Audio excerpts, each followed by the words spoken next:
இன்னைக்கு சாயந்தரம் 6:30 மணிக்கு பார்த்தீங்கன்னா, எக்ஸிட் போல் வந்து ரிலீஸ் ஆக போகுது. நம்ம தமிழ்நாட்டுல பார்த்தீங்கன்னா, 23ஆம் தேதி தேர்தல் நடந்துச்சு. அந்த தேர்தலுக்கு முன்னாடி பார்த்தீங்கன்னா, நெறைய கருத்து கணிப்புகள் வந்து ரிலீஸ் பண்ணி செஞ்சிருந்தாங்க.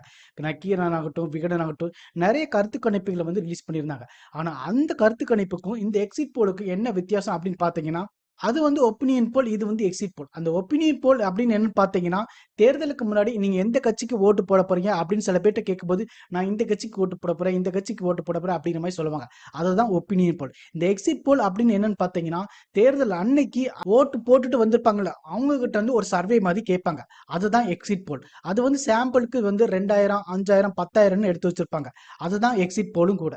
இந்தியாவுல வந்து ஒரு மாநிலத்துல வந்து முதற்கட்ட தேர்தல் நடந்து முடிஞ்சதுக்கு அப்புறம் வந்து, அதாவது 6 மணிக்கு தேர்தல் முடிஞ்சுதுன்னு வச்சுக்கோங்களேன். 6:30 மணிக்கு வந்து எக்ஸிட் போல வந்து வெளியிடுவாங்க. இந்தியாவுல இப்ப பல மாநிலங்கள்ல வந்து தேர்தல் நடந்துட்டு இருக்கு. இப்ப வெஸ்ட் பெங்கால்ல வந்து இன்னைக்கு தேர்தல் நடந்து முடிஞ்சதுக்கு அப்புறம் தான் வந்து இந்த எக்ஸிட் போல வந்து நெறைய நியூஸ் மீடியா வந்து வெளியிடவும் போறாங்க. இந்த எக்ஸிட் போல் பாத்தீங்கன்னா, இதுக்கு முன்னாடி 2011, 2016, 2021லாம் ரிலீஸ் ஆகவும் செஞ்சது. அப்போ வந்து பாத்தீங்கன்னா, 2011 வருஷம் அதிமுக வந்து 155ல இருந்து 170 இடங்கள் வரை ஜெயிக்கும் அப்படிங்கிற மாதிரியும், திமுக வந்து 65ல இருந்து 100 இடங்கள் ஜெயிக்கிற மாதிரியும் அப்படிங்கிற மாதிரி எக்ஸிட் போல் வந்து ரிலீஸ் பண்ணியிருந்தாங்க.